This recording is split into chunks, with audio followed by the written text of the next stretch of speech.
Yo, ben on reprend doucement le rythme habituel des vidéos du lundi. Je dis doucement parce que je ne promets pas encore que ce sera encore le rythme hebdomadaire qui va reprendre. Mais voilà, là j'ai à peu près terminé tout ce que j'avais à faire au niveau rencontre scolaire et tout. Je vous renvoie à mes dernières vidéos pour comprendre. Donc voilà, on se remet un petit peu sur la chaîne YouTube. Ça me fait plaisir d'être de retour. J'espère que ça vous fait plaisir aussi de retrouver ce rendez-vous. Comme annoncé, on va parler cette semaine de La Planète Verte de Keigo Shinzo, le dernier manga qui a été publié en France de sa part, enfin de la part de Lézard Noir, son éditeur. C'est pas son dernier manga en date, parce qu'en fait c'est un manga plutôt de son début de carrière, ce qui va se voir d'ailleurs dès le dessin, on peut commencer à feuilleter. C'est un dessin qui se rapproche beaucoup plus de ce qu'il faisait en début de carrière. Le manga date de 2013. Il a été publié récemment en France parce que Keigo Shinzo a du succès. Alors un succès mesuré, c'est pas non plus One Piece, mais dans les auteurs, on va dire adultes, un peu indé, un peu alternatif dans le manga, on va dire. C'est un auteur qui a le vent en poupe quand même en France, grâce au travail de Lézard Noir, hein, qui a beaucoup misé sur lui en termes de promo, et tant mieux parce que c'est vraiment cool ce qu'il fait. On a déjà beaucoup parlé de Keigo Shinzo, je vous renvoie aux vidéos que j'ai pu faire sur Mauvaise Herbe, sur Hirayasumi bien sûr. Hirayasumi, c'est sa série en cours et c'est peut-être son chef-d'œuvre. En tout cas, c'est sa série la plus longue et je pense celle qui a le plus de succès.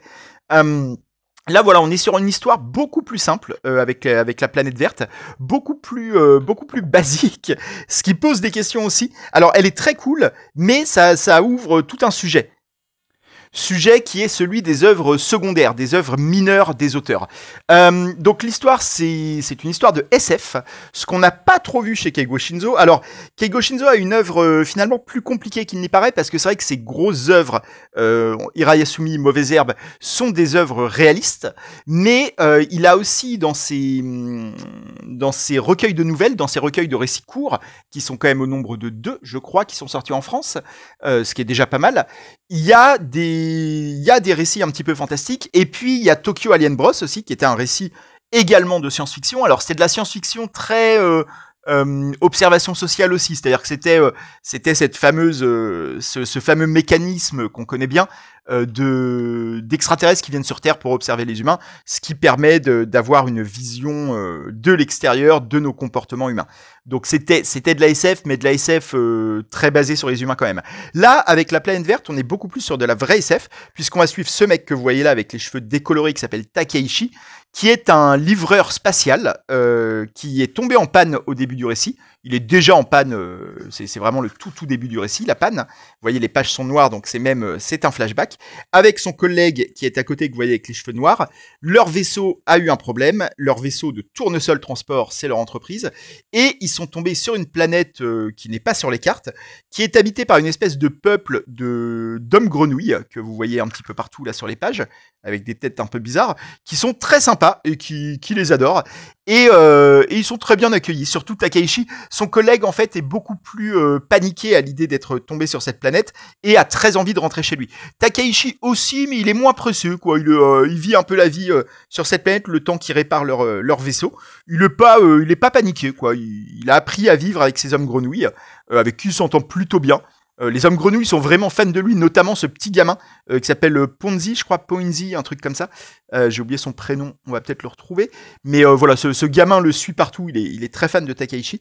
Et donc voilà, ils vivent leur petite vie jusqu'au jour où ils vont découvrir qu'en fait, il n'y a pas que des hommes grenouilles sur la planète, mais il y a aussi des humains. En fait, enfin des humains. En tout cas, une espèce qui ressemble à des humains. Et à partir de là, va se créer une histoire d'amour entre Takeishi et une des humaines qu'il trouve super belle et tout, et qui va essayer de sauver de sa société, parce que la société des humains dans ce monde qui est complètement séparée de la société des hommes grenouilles est très codifiée, très dictatoriale presque, et les femmes sont principalement vues comme des génitrices potentielles pour renouveler l'espèce. Il y a toute une organisation très classique en manga, très classique même en récit de SF, avec une division pauvre-riche qui est très marquée. Les riches étant plutôt ceux qui ont une tête d'humain, et les pauvres étant les hommes grenouilles. Il y a quelques complications dans tout ça. Je vais pas te dévoiler toute l'histoire, mais voilà, le lien entre les hommes grenouilles et les humains d'apparence, est un lien plutôt intéressant. qui va rappeler une autre histoire de SF, j'y reviendrai plus tard. Mais voilà, on va être sur un récit donc où Takaichi va essayer de sauver cette fille, qui est plus ou moins une princesse. On est sur une noble de bonne famille de la société humaine, donc on est vraiment sur un schéma très très classique, très à l'ancienne, de sauvetage de princesse, quoi, globalement, avec en fond cette idée qu'ils sont pas sur leur planète, que Takaichi et son collègue ont quand même un peu envie de rentrer sur Terre. Donc voilà, on est sur ce récit-là. C'est un récit très classique, très mineur, c'est pas du tout du grand Keigo Shinzo, même si c'est très divertissant, assez drôle. Le personnage de Takaichi est plutôt cool. Ses interactions avec les hommes grenouilles sont vraiment sympas. Les hommes grenouilles en question sont attachants. Toute la société du village d'hommes grenouilles est super cool. Vous les voyez, ils font n'importe quoi. Ils ont un côté gaffeur qui est assez cool. Mais on est sur une formule qui est vraiment basique. Sauvetage de princesse, division riche-pauvre, c'est des trucs qu'on a beaucoup vus. Y a très peu d'originalité. L'originalité est dans le ton, à la rigueur, dans un ton très détendu, très vie quotidienne. Il y a des côtés un peu tranche de vie quasiment dans la vie de Takaichi au milieu des hommes grenouilles, qui sont pas forcément les trucs les plus classiques du récit de SF. Il y a un rapport à la bouffe aussi qui est marrant. Voilà, donc il y a 2-3 petites particularités. C'est assez drôle aussi, on est sur un récit, je dirais pas un récit comique, mais on est sur un manga qui est quand même, qui a un vrai côté humoristique. C'est pas son côté principal, mais cet aspect-là est présent, et donc l'originalité réside un peu dans tout ça. Mais comme je dis, on est sur quelque chose de très classique, ce qui pose la question, et d'ailleurs c'est pas un hasard si La Planète Verte n'avait pas été édité en France jusque-là, c'est qu'on est sur un manga qui ressemble à plein d'autres mangas en réalité. Qui est très sympathique, très attachant, tout ce qu'on veut, mais qui est pas du tout une œuvre majeure ni de Keigo Shinzo, ni du genre de la SF en général. On est sur quelque chose, cette page n'est pas à l'envers, c'est normal. On est sur quelque chose de très classique, ouais, encore une fois. Ça pose la question, oui, des récits secondaires. Qu'est-ce qu'on fait des récits secondaires dans une industrie qui est celle de l'édition en général et du manga en particulier, qui est un petit peu en perte de vitesse. On est en train de quitter le deuxième âge d'or des mangas actuellement. Donc je pense que les éditeurs vont resserrer un petit peu les boulons sur ce qui peut sortir en France ou pas. Ils vont sortir, à mon avis, que des trucs dont ils sont un peu plus sûrs de la rentabilité. Et là, Keigo Shinzo, avec La Planète Verte, a eu le droit à une sortie en France parce que c'est Keigo Shinzo, parce que c'est un auteur bankable à l'heure actuelle pour le Lézard Noir, même si, encore une fois, je pense qu'on est sur des chiffres de vente qui sont pas si affolants que ça. Mais une série comme Hirayasumi a quand même fait parler, a eu un vrai succès. Je pense que Hirayasumi, ça compense bien la trésorerie du Lézard Noir, et ils peuvent se permettre de tenter le coup aussi avec les autres œuvres de Keigo Shinzo. Donc, très bien pour La Planète Verte, très bien pour nous parce qu'on a un récit très sympa au passage. Mais ouais, c'est des récits qui, à mon avis, si c'était pas avec Keigo Shinzo, jamais on aurait eu La Planète Verte en France, si vous voulez. On est sur un truc secondaire, j'ai pas d'autres termes. Ça veut pas dire mauvais, ça veut pas dire qu'il faut pas le lire, mais c'est pas une grande œuvre, c'est pas un truc immortel. Il y a peu de choses à dire en réalité sur le contenu de La Planète Verte. Ça peut faire penser un petit peu, moi ça m'a évoqué un peu des récits de science-fiction à l'ancienne en fait. On peut penser à des magazines américains genre Weird Tales, Amazing Stories, des magazines de nouvelles de SF des années 20, des années 30, du début du XXe siècle, dans lesquels avaient été publiés de grands auteurs, hein, des auteurs comme Lovecraft, comme j'ai aucun autre nom, mais les grands auteurs de SF du début du XXe siècle étaient publiés dans ces magazines-là, qui étaient des magazines à la limite du fanzine, hein, parfois, et qui ont posé en fait les bases de la SF de divertissement telle qu'on la connaît aujourd'hui.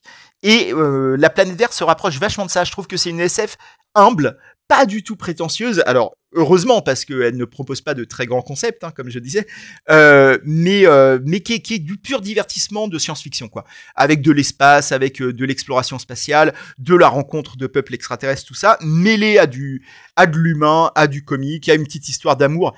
Tout ça est très old school, même comme je vous disais, le côté sauvetage de princesse, on est sur un truc à l'ancienne, hein, quand même, qui est plus très à l'ordre du jour, et heureusement, mais là, qui est revisité par Keigo Shinzo, sans vraiment de twist, hein, ça va rester du sauvetage de princesse, mais Bon, écoutez, c'est sympathique de temps en temps. C'est pas un récit, très féministe. C'est pas non plus sexiste, hein, mais on est sur des représentations de la femme qui a besoin d'aide de l'homme et tout. Bon, c'est quelque chose d'un peu old school, dirons-nous. Mais voilà, c'est un peu tout ce que j'ai à dire de la planète verte. Si vous aimez Keigo Shinzo, allez-y.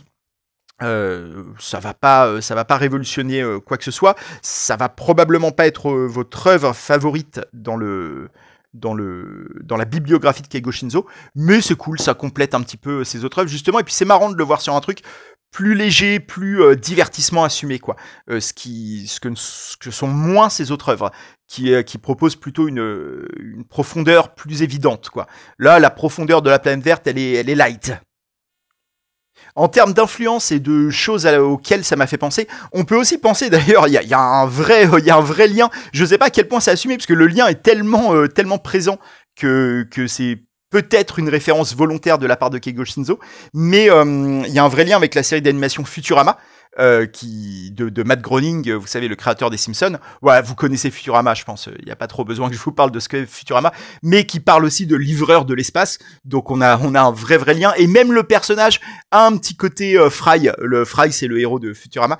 Le héros de la planète verte a un côté branlo. C'est un peu comme Fry. C'est un mec qui se pose pas beaucoup de questions, qui est un peu ouais, qui se laisse vivre, quoi. Donc on peut voir un lien avec Futurama.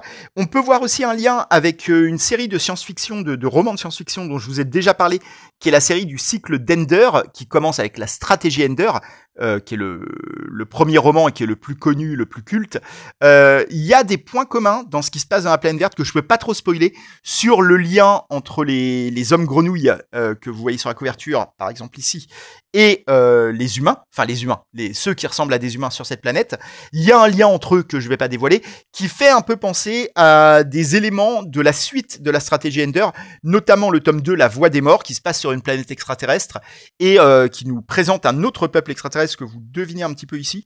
La couverture est pas très claire, qui est le peuple des piggies, des cochons, voilà, qui est une civilisation extraterrestre intéressante aussi, voilà.